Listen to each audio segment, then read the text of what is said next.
In this episode, we thoroughly break down the blockbuster Pierre Luc Dubois and Patrik Laine trade with Jennifer Chefaro and Jeff Svoboda. José M Romero joins us to discuss if the Coyotes will actually rebuild this year or do something different in Yotes talk in the Team ISO. Hit the music.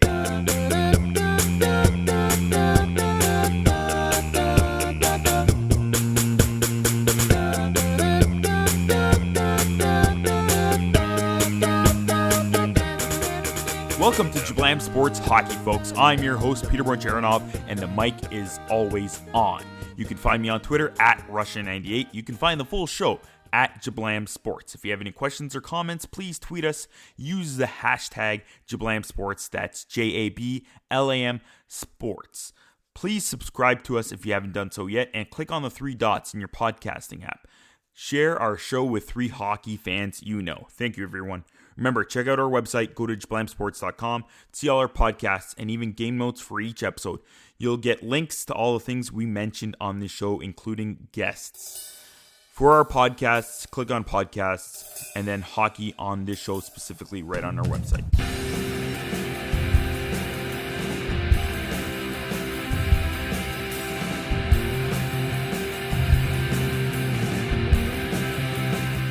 Time for some trending now. Today joining me in this roundtable chat is Jennifer Chefaro. She has 20 years experience in hockey, coaching, training. You can follow her on Twitter at ShootWAuthority.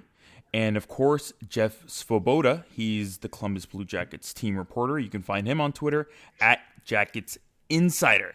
So, of course, trending now. Everybody's talking about it. It's the big blockbuster trade. First off, when was the last time we saw a big blockbuster trade with two young studs getting traded?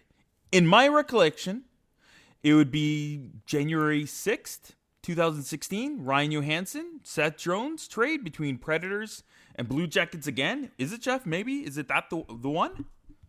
That could very well be. That's the first one I thought of when you brought it up. So that's where, of course, being with the Blue Jackets, that's where my mind went. But yeah, that was a good hockey trade, and this could end up being a good hockey trade. And Jarmo seems to have an ability to get the most out of players that he needs to trade, it seems like. And here we are yet again. Is there any other trade that comes to mind, Jennifer? Honestly, that's the one I thought about. Mm-hmm. Going back before that, it probably would have been, I don't know, back in the 90s, but I can't even remember. I mean, you've seen a lot of like big stars, one player go to one team and then a handful go to the other. But something like this, no. Aside from what you just said, I can't think of anything, no. Yeah, that one really stands out. So it's another one for Columbus, big trade.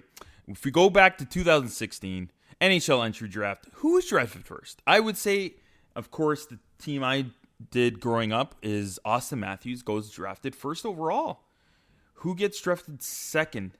Laine, that's right, Laine. And then who gets drafted third? It'd be Mr. Pierre Luc Dubois. Luc Dubois. And then there's Jesse Puljujarvi fourth. So, yeah. Well, I tell you what, it's funny to go back and see the pictures of those the first three picks when they were drafted back in 2016. Who would have thought all these years later we'd be in this situation? At the time, too, I wasn't sure what we would get out of PLD or even Jesse Puljujarvi to mention. I thought he was really going to stand out, and we'll see if he's mature enough for the Oilers.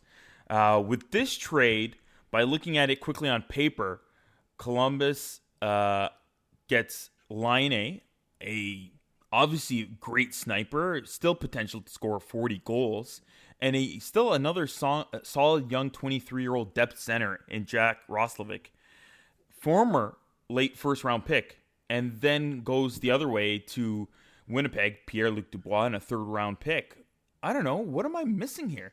It looks like a steal for the Jackets. No? Huge steal. Winnipeg totally got fleeced. I don't even know what they were thinking. Like when you look at the two key players in this trade, and you look at their points, both being drafted in the same year, looking at their games played and their points total, and you're thinking, okay, so Winnipeg got a second player, right? Yeah, they got. Who was the player? Roslovic. Okay. Yeah. I mean, that's kind of like just whatever, right? Adding a little bit. But I mean, still at the end of the day, I mean, you have to think what was going on in Winnipeg for Laine to want to get out. And I mean, not only does he, and I mean, as a Pens fan, I have a little bit of a distaste for the Jackets, but I do have a little bit of respect for John Tortorella. And I mean, it's going to be interesting to see how, because Laine can be a little difficult to work with the coaches. So it'll be it'll be interesting to see how that relationship transpires between Torts and Laine, but poor Winnipeg. With Torts, you brought it up, and we know how Laine can be.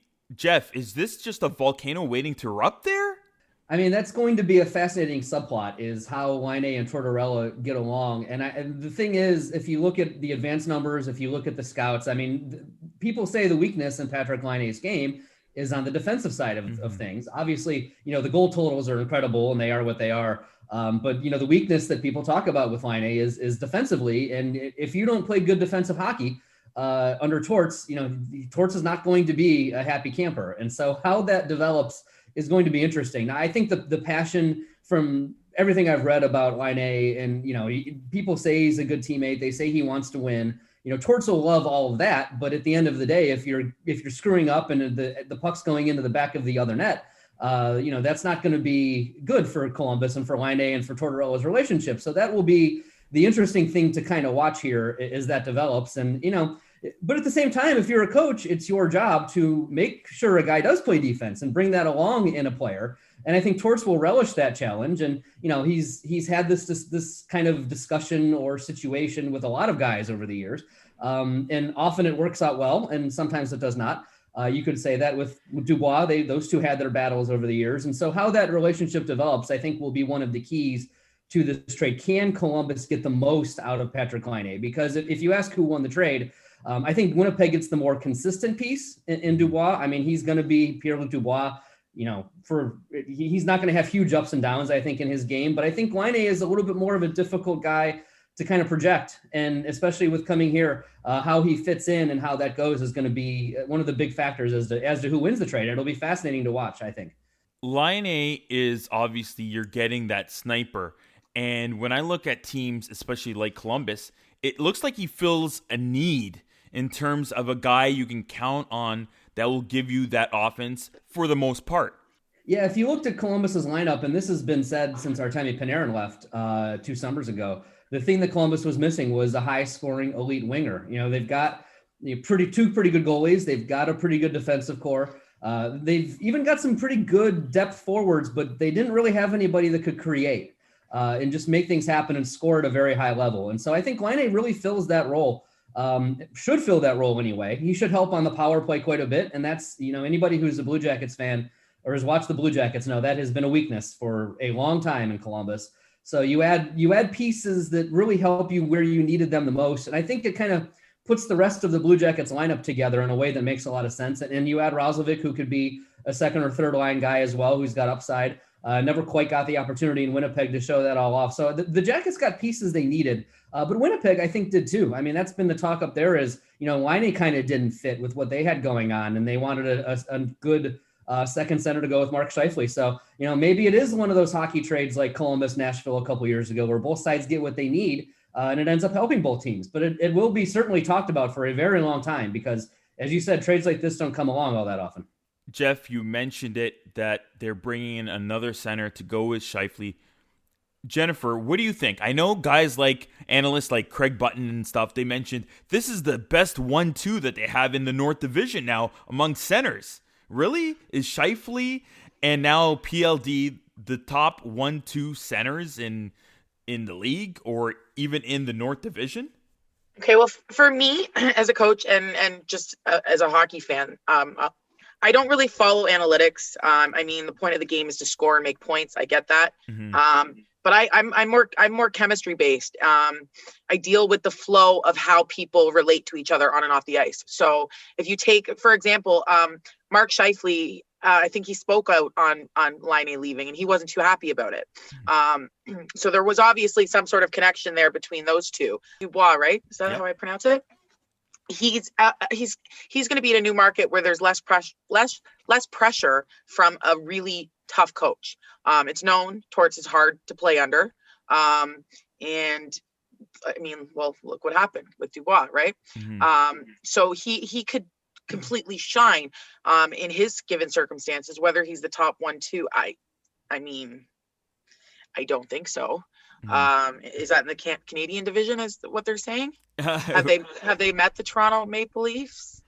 I mean, even Montreal's got some good systems going on there. But with regards to what I was saying about analytics and like chemistry, I think in the sense that Winnipeg won with the less pressure, whereas egos, I mean, Patrik Laine, from what I've heard, has a bit of an ego. So you put him in and you like head to head with another ego, that in Torts, it might not work. So you can have a player that's really, really, really good, goes to a new market and just completely like a fish out of water, just can't find their flow. There's no chemistry, right? So as for me, I wait to see a few weeks with the player before I make like an assumption, or I make a judgment on whether or not it's working or not, because I like to see the fluidity of the players before, anticipating, okay, well, these are the points and this is what we expect.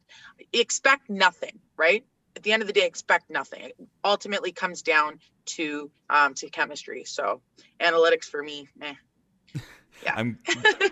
I'm glad you touched base on that with chemistry and coaching. I do remember years ago, of course, Paul Maurice coaching a not very talented Maple Leaf squad, and I actually enjoyed having Maurice as the coach there. I know the team wasn't good, but he got the best out of what he had there, I thought, and I was happy that the Jets have him now with the potential that they could get from some of these players. We touched base on the other part of the trade, and that's Jack Roslovic. And of course, I want to mention him, of course, because he's still an integral piece to this trade. Jeff, from your article, we'll post it on our website. You got a quote from GM Kekalainen, and he said that, I think Jack Roslovic is a huge part of this whole trade. He's a guy that we wanted to draft and couldn't get it done. Obviously, there's two other teams that took their turn before us, basically. So it seems like they're getting their boy, and he's a hometown boy, and he's coming there. So that should be interesting. And obviously, the GM and the team looks like he's a big piece to that trade. Yeah, there's sort of two different aspects of it. And the part about him being a hometown kid, I mean, this is a hockey market here in Columbus. It's grown exponentially from 20 to 30 years ago. And the Blue Jackets coming here was a big part of that. And there's a lot of pride in the people who have kind of built it up to the fact that there are now NHL players coming from Columbus, not just Jack Roslovic, but the Sherwood brothers, Connor Murphy with the Blackhawks, Sean Corrali in Boston. So the Columbus hockey community is very excited about this whole thing. But at the end of the day, obviously, it comes down to, will this guy fit in on the ice? And I think, just from the perspective of how good will he be, obviously thought of very highly coming up. You played for the U.S. National Team Development Program, the under-17, under-18 teams. Had some really good numbers in the AHL. He's not huge, but he's big. He's 6'1". He's apparently a very good skater. Thought to have a lot of skill. So there's a lot to work with there. But at the same time, his career highs are 12 goals and 29 points. And, he's an NHL player. But, if he's just that guy, which is basically a number 3 or number 4, bottom 6 forward, then, you can find guys like that really at the end of the day in the NHL. Columbus probably already has too many of them, in fact. But if he is a guy that becomes a 40 to 50 point producer, can be, a third, second line player, maybe slot in at number 2 center if you need him to, then that helps Columbus immensely as far as winning that trade. And so he's maybe the biggest X factor in the whole deal is what becomes of Jack Roslovic. And so it will be interesting to watch. He's still just 23, 24, so there's room to grow. He never quite got that chance in Winnipeg, but he also didn't knock down the door either, it seems, to really earn it. If he was that good, he would have been on a top 6 role there at that point. So it'll be fascinating to see how it all comes together, but he's got the entire Columbus hockey community rooting for him, because this is a moment that everyone in Columbus who's in hockey has waited for a long time, is to have a homegrown player really take on a prominent role here.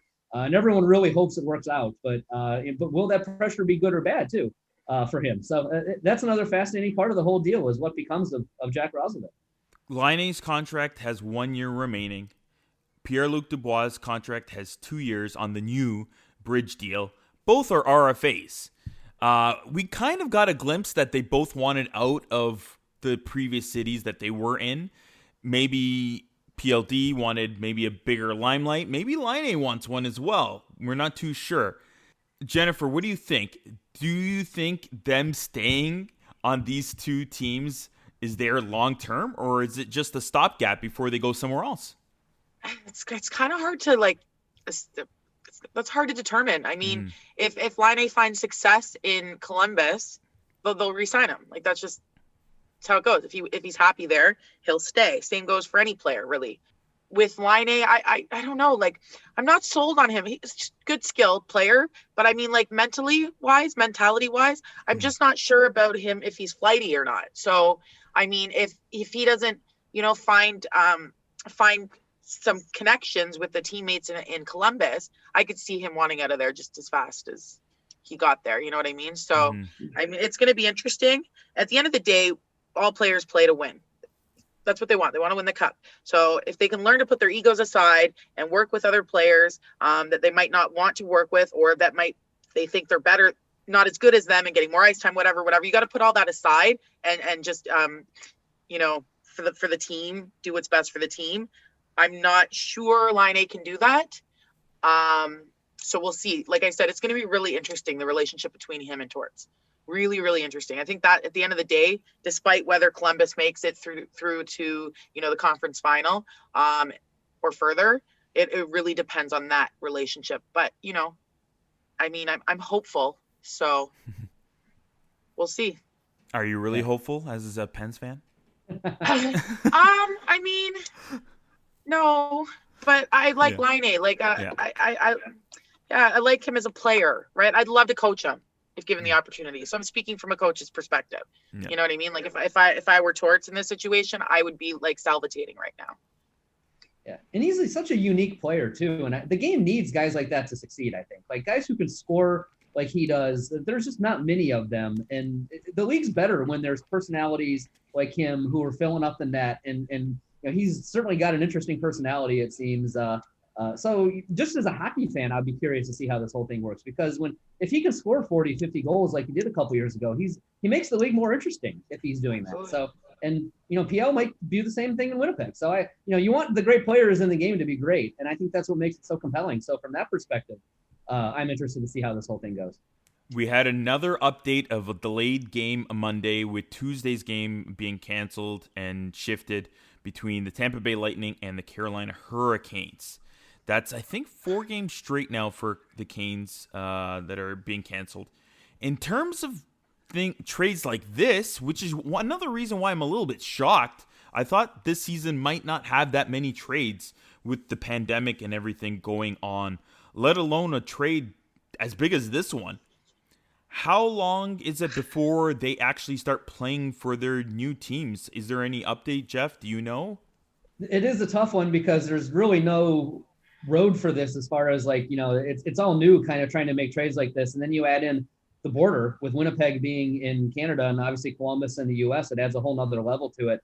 From the Columbus perspective, Jack Roslovic was here working out since he did not report to Winnipeg. So it seems as though when he's gone through the COVID protocol and tested negative enough times that he'll be able to play whenever they want him to play. He won't play didn't play in the first game Tuesday, but should be able to go whenever they feel like he's ready.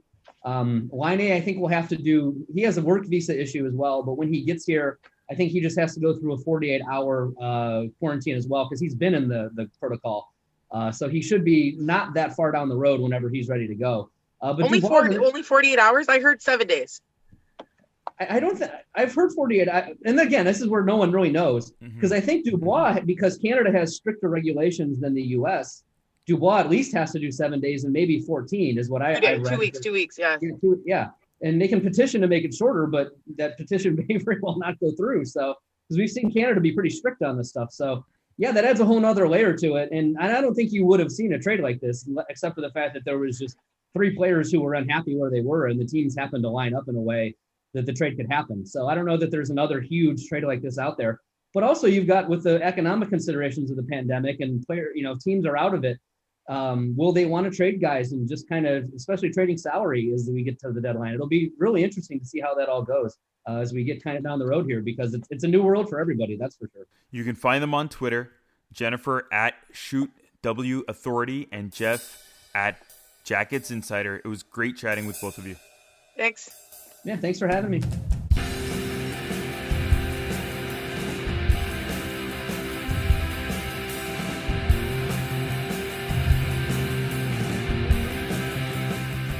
Let's go to the desert and talk about the Dogs. We have José M Romero now on the show. Of course, he's working at Arizona Republic newspaper and the Azcentral website, covering the Yotes. You can find him on Twitter at Romero José M.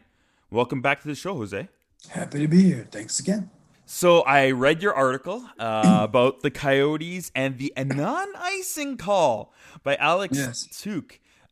Would you say Tuch or Tuck? How do they pronounce it over there? I think it's Tuck. I like to say Tuch. I don't know why. Maybe I'm Canadian. I like to wear my toque, not a regular hat. Americans, it's a toque. All right. So, and that's how's the weather there? Speaking about people needing to wear toques, how's the weather out there right now in Arizona? It is cold, man. It's like it's not Canada cold, but it's for here. I mean, this is like the worst. This is like the winter that people dread. So it's like, I think it was like 42 degrees today when I was on my way home from practice. Yeah. And that's just downright cold for the valley. So yeah, you guys are not used to this. Not at all. Going to the Alex Tuch play where it was, I guess some people might consider a non-icing call, which led to the Karlsson goal, 42 seconds remaining in the game. In my opinion, I've never seen them really call that icing before. It's close enough. The follow through of the stick is way over the red line. And I think in that instance, the refs usually let that go. It's too tough of a call for the refs to make with the stick going way over a foot over center ice. And maybe Chychrun should have maybe focused a little bit more on the play and then instead of focusing on the ref there. I know you got the quote in the article, and I'm going to post it on the episode page for this episode. Tocchet was quoted as saying, you guys saw it. Yeah, the linesman made a mistake. It's icing. But, of course, you still have to hustle back. You can't leave it for chance, especially with 40 seconds left. Right. I know that I have colleagues here who were just adamant that it was icing, that it was, they blew the call. The Coyotes lost a game that they might have had a chance to get an overtime point out of. They might have had a chance to win it if it's 3-on-3 because anything goes. I get that. But I have to, as somebody who does what I do in my situation, the organization I work for, I got to play it a little bit down the line here, pretty much straight down the line. I had to, I did see the play. I saw replays. I think there was at least an angle or two where it was pretty debatable whether he was over the line or not when he passed the puck, Alex Tuch being. Yeah. Then there are other angles that, seem to more definitively show that it indeed was an icing. The sense I'm getting from the players, coaches, even the general manager earlier today was, look, we can't leave that to chance. We should have scored a goal earlier in the game. We should have done more earlier in the game so as to not even be in that position with 42.7 seconds left to play. But it did look like the guys, kind of stopped playing just for a second there. And I think if you look at it, the one person that stands out is Clayton Keller, who is up the ice. When the pass is made, he's kind of too far up. And then you see him at the very end, sticking his arm in a stick out to try to impede the progress of Karlsson. And it doesn't work. Obviously, Karlsson scores, but that's what happens. Some guys just kind of stopped playing. And thought, we're hearing people yell icing from our bench. It's an icing call. It's going to get called. It doesn't get called. They score, game over. And, it's a tough way to lose. But I think the team is kind of taking the right approach here. Don't leave it up to a call or non-call in this situation. Do something earlier so you don't have to be in that position. Yeah. It's a tough play, but it happens often too near the end of periods. They let up a little bit, or if you're thinking the call is going to come or not, they let up, and you got to be on the ball. But I'm a traditionalist. I've been used to refs allowing that as not icing. If it's close enough, they let it go, and there's never ever been like a blue line kind of camera that they've kind of focused on with the whole rules of talking about if it's offside or onside for the blue line. But this is the center ice, and of course they don't have a camera there. And I don't think I've seen that very often where the lefts, if it's close enough, they pretty much let the non-icing go. And let me say two things here, if I could. Number one, how many times during a game has that happened? Mm-hmm. As you were saying, at the end of periods, even in the middle of a game, where it just gets waved off, doesn't even get called. Yeah. And then it's one of those things where even in the middle of, there's more eyes on it because it happened with a minute to play. Yeah. If it happens, at the 16:36 mark of the second period, who's really going to bellyache about a missed call? Yeah. So that's one thing. And the other thing, that's really it right there. It's just, I think you are right. I tend to agree with you. It really was a judgment call, a call that didn't go their way. And it's definitely unfortunate, but, I think things tend to even themselves out as the season goes on. I think they'll be on the opposite end of a 1-0 game or a call like that at some point during the season. Speaking about the season, it's early. They're 2-2-1. Not bad. They're middle of the pack. We spoke earlier on the preview episode. People can check that out as well. 2 weeks ago. And you said he would step up his game this season. And it looks like he has. 2 goals, 4 assists, +3. Leading the team in most categories, including shots on the net. What have you liked about Garland's game so far this season? Yeah, I mean, he just looks like whatever he had going for him last year has definitely carried over into this season. He's a guy that other teams have to and are starting to pay attention to. I'm looking back on this Vegas series, this 4 games with Vegas. I think it was the second game, I want to say, the one that was in Vegas, where they were just really physical with him, and it got him to the point of frustration. You could see on the TV broadcast, he was showing some frustration out there. And I think the Golden Knights realized this is somebody we better pay attention to, and we better be a little more physical with him so as to keep him off the attack as much. Mm-hmm. So I wouldn't be surprised if teams kind of target Connor Garland as the guy that, hey, look, he's skating fast. He's moving around really well. He's getting in position to score. He's attacking the net. We got to do something to kind of chip him a little bit and check him and make sure he doesn't become such a factor.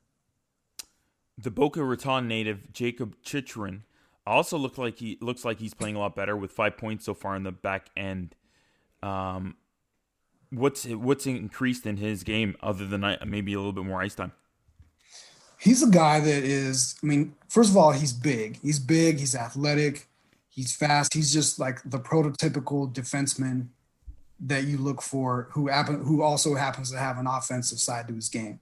So he's young. I think he's only 22.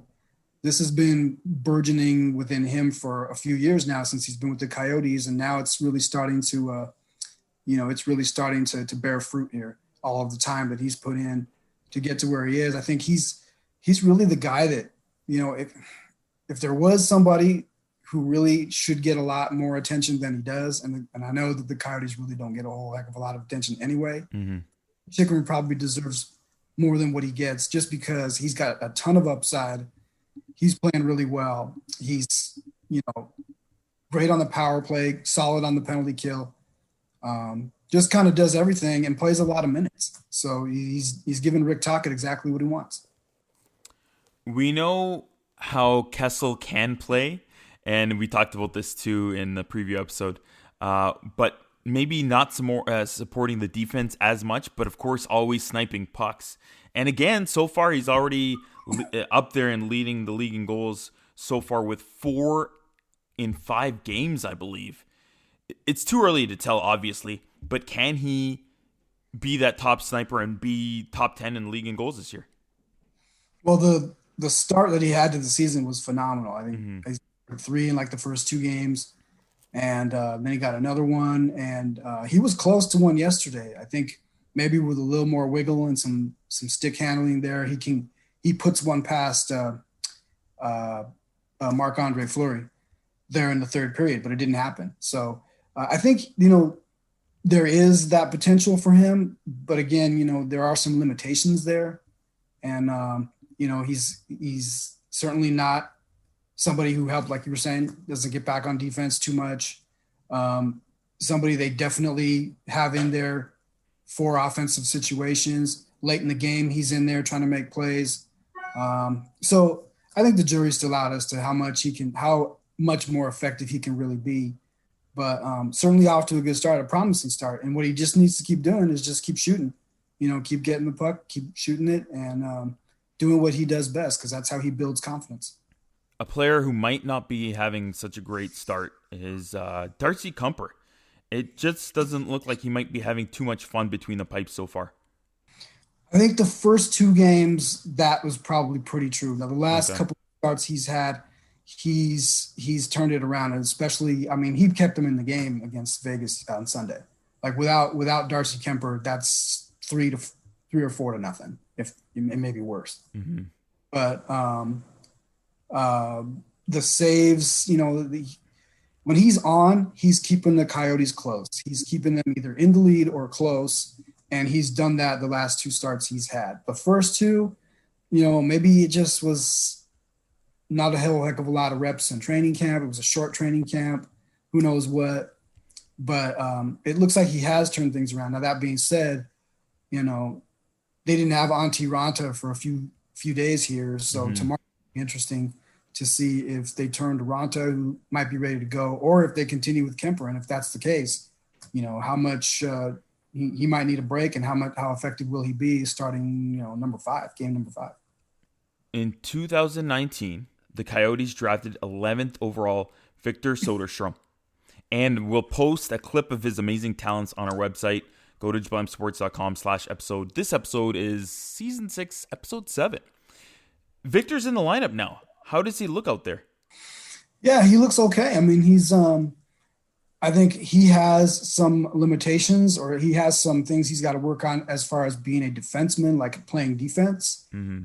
But the Coyotes are looking for a spark, and they haven't gotten a ton of points from their defensemen outside of Jacob Chychrun and Goligoski with a couple, but the rest of the guys really aren't contributing a lot points-wise, offense-wise. So the guy who can really come in and do that and has the potential to be sort of the offensive defenseman, if you will, is Victor Söderström. And that's why he's getting his chance right now.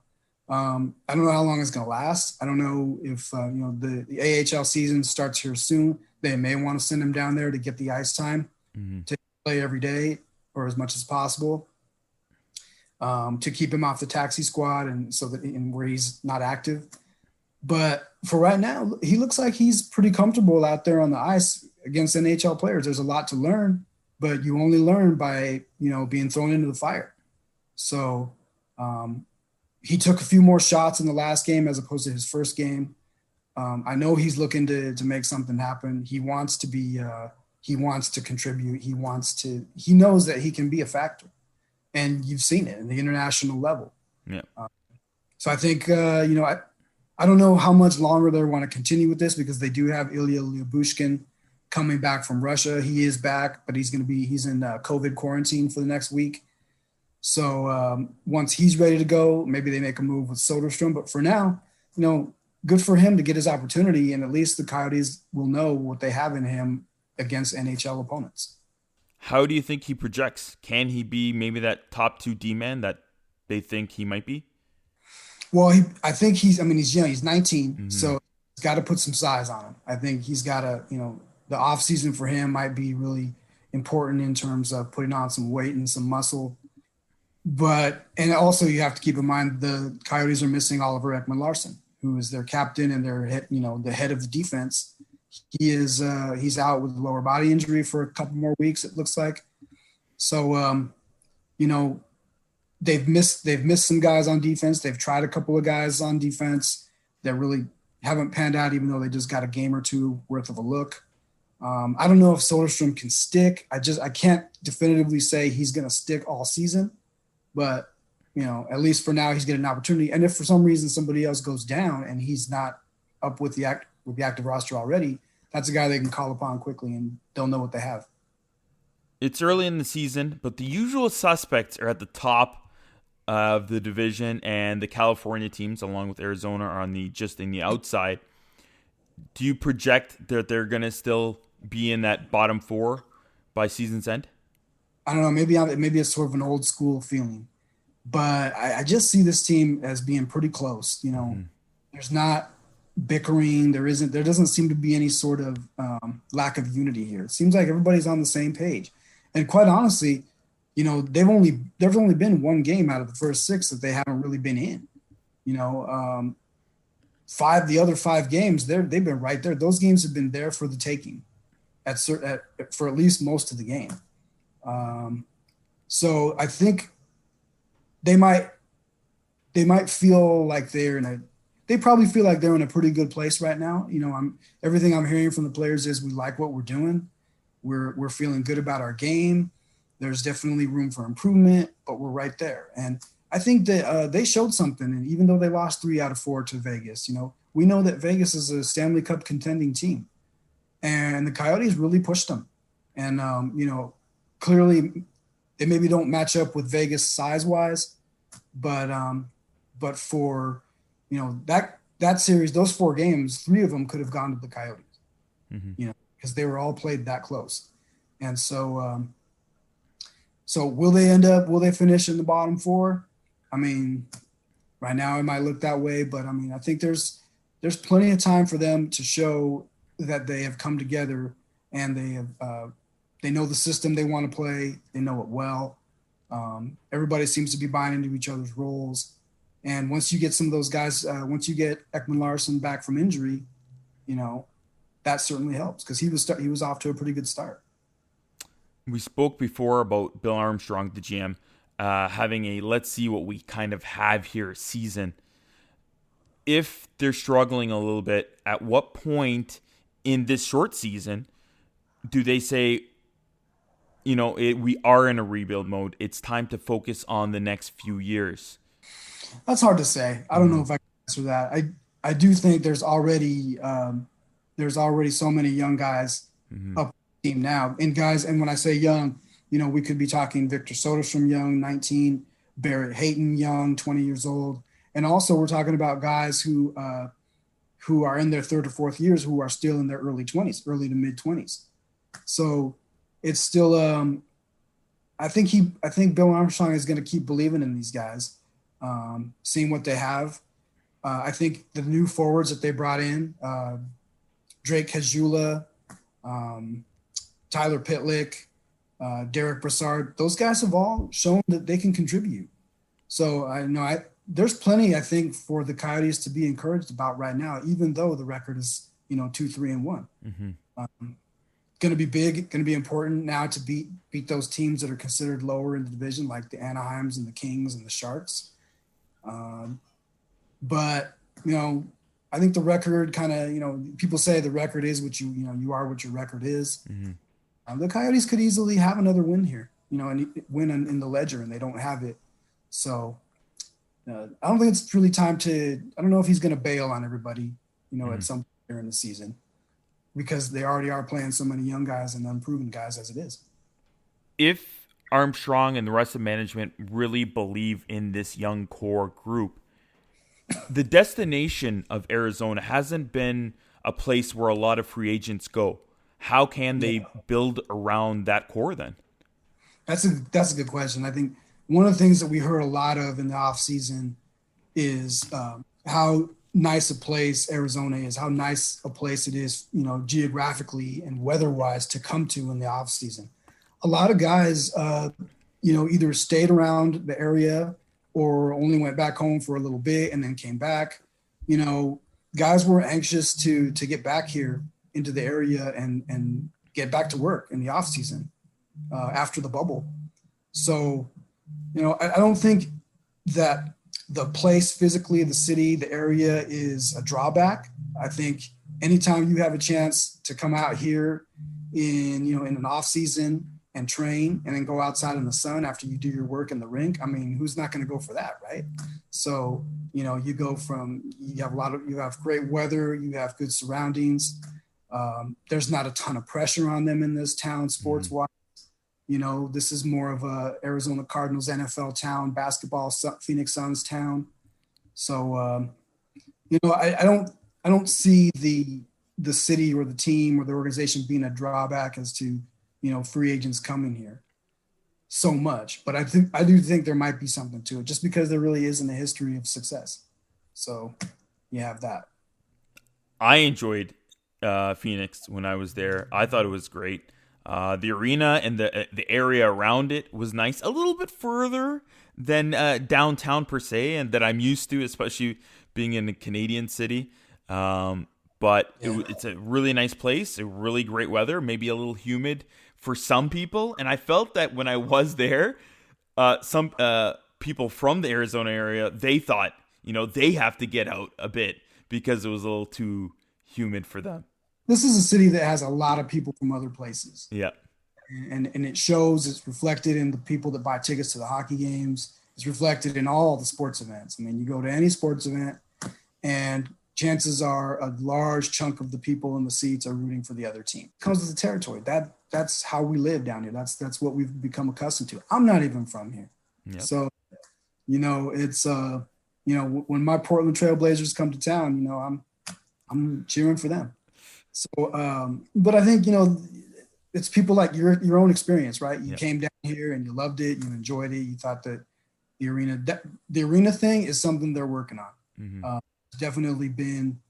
There definitely had been some movement on that, or at least a little bit before the pandemic. And of course it stopped. But I do think that this ownership really would like to resolve that issue and see if they can get into a more suitable location somewhere, whether it be on the east side where a lot of the fan base is, or if it's in the city, downtown somewhere. But yeah, I mean, I think those things are definitely on the minds of the organization and the people that run it. You can find him on Twitter at Romero.José M. Thanks for chatting with me again, Jose.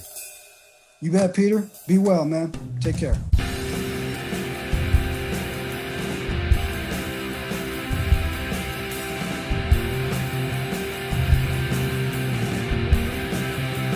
Thanks to all our guests this week. I enjoyed having Jennifer and Jeff talk about every little detail in the big Laine and PLD trade. Jennifer went into pretty good detail there, talking about how it might work with Coach Tortorella and Laine. That's going to be an interesting story to see as the season goes on. Also, thank you to Jose for joining us again to talk Coyotes. Their future might be bright, as management looks like they believe that this good young core is ready to go. Remember, if you do enjoy anything you hear in this episode or don't, please tweet me or go to our website, jablamsports.com, and contact us there. And of course, you can get all our notes for all our games episodes on there. If you want on Twitter, I'm at Russian98, or the entire team at Jablam Sports. We're also on Facebook. Our Facebook group at Jablam Sports is on there as well, and our Instagram. So check those out. If you want, you can use our hashtag Jablam Sports. That's JABLAM Sports for any questions or ideas for the show. Please subscribe, rate, and review us on Apple Podcasts, Google Play, or Spotify, or wherever you find podcasts. And please click on the 3 dots in your podcasting app, top right corner, and share this episode with 3 friends you know. Thank you, everyone. Shout out. This week's shout out is to Grace. Most of you know I've gone back to school for sports broadcasting, and Grace, she's a great friend of mine and a work colleague, and she actually completed the same program 8 years ago.